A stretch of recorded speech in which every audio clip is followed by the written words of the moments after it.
Mi nombre es Miguel Iríbar y desde que tengo uso de razón he buscado respuestas a todas las preguntas que me he hecho. ¿Cómo eran las primeras civilizaciones?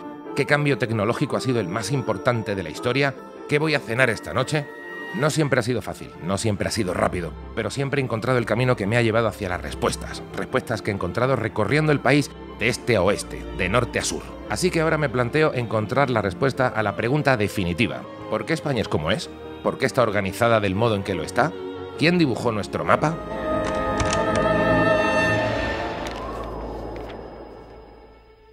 La búsqueda comienza aquí, el lugar donde se custodian algunos de los mapas más importantes, el Instituto Geográfico Nacional.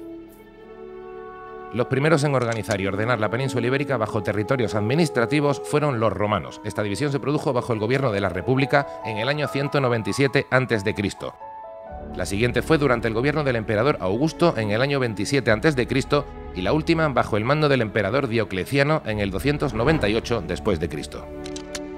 La mayoría de estas divisiones respondían a motivos políticos, militares o comerciales. Por eso, un siglo y medio después, en la temprana Edad Media, los visigodos apenas las cambiaron. ¿Eficiencia o vagancia? No se sabe. Más tarde, en el 711, los musulmanes irrumpieron en la península. Eso, además de ser un incordio para el reino visigodo, inauguró la siguiente etapa de nuestra organización territorial. Es lo que va a contarme Marcos Pavo, jefe del área de registro central de cartografía del Instituto Geográfico Nacional. ¿Cómo se reestructura el territorio después de la llegada de los musulmanes en el año 711? En el año 711 los musulmanes invaden la península y queda un pequeño reducto por conquistar en la zona norte que posteriormente se convertirá en el Reino de Asturias. Eso va ganando territorio con el tiempo, se ampliará Galicia, luego León. Posteriormente a eso hay una fragmentación del territorio al-Ándalus conquistado por los musulmanes en los reinos de taifas. Luego se creará el Reino de Castilla, posteriormente surge la creación del Reino de Portugal y ya después de eso hay una reunificación de los reinos de taifas con las invasiones almorávide y almohade, Reino de Navarra, unificación de los condados aragoneses y catalanes en la Corona de Aragón y, como sabemos, el último paso hasta la España que conocemos actualmente es tras la conquista del último reducto musulmán en la península, que era Granada, y en ese momento, en 1492, pues se consolida el territorio de la España peninsular. 1700. Llega una nueva dinastía real, que toca nueva organización territorial. Los Borbones introdujeron la organización por intendencias y provincias. ¿Pero pensabais que sería la definitiva? No. En 1808, Napoleón invade la península y coloca a su hermano, José Bonaparte, el cual propone 2 años más tarde una división por prefecturas al estilo de los departamentos franceses. Avanzamos en el tiempo, termina la Guerra de la Independencia, pasamos de Fernando VII al reinado de Isabel II.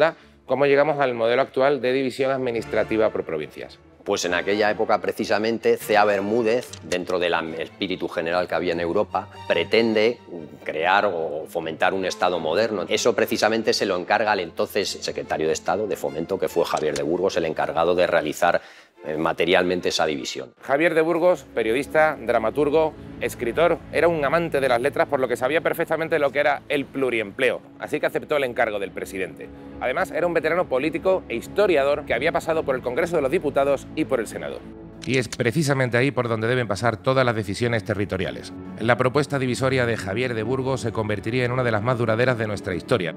Nos lo explica Jacobo García Álvarez, catedrático de Geografía Humana por la Universidad Carlos III.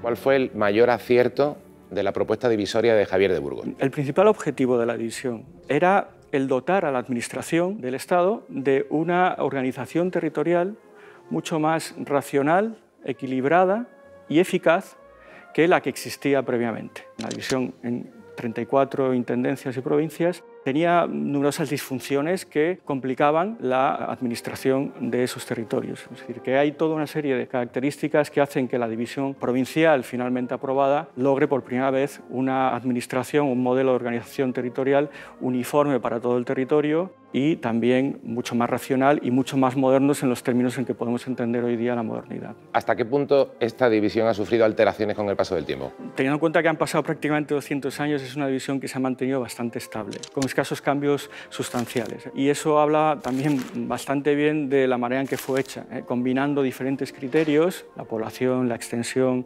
la representación parlamentaria, las identidades culturales, lingüísticas e históricas, y también que fue el fruto de un pacto territorial entre las élites burguesas de las diferentes partes del Estado español.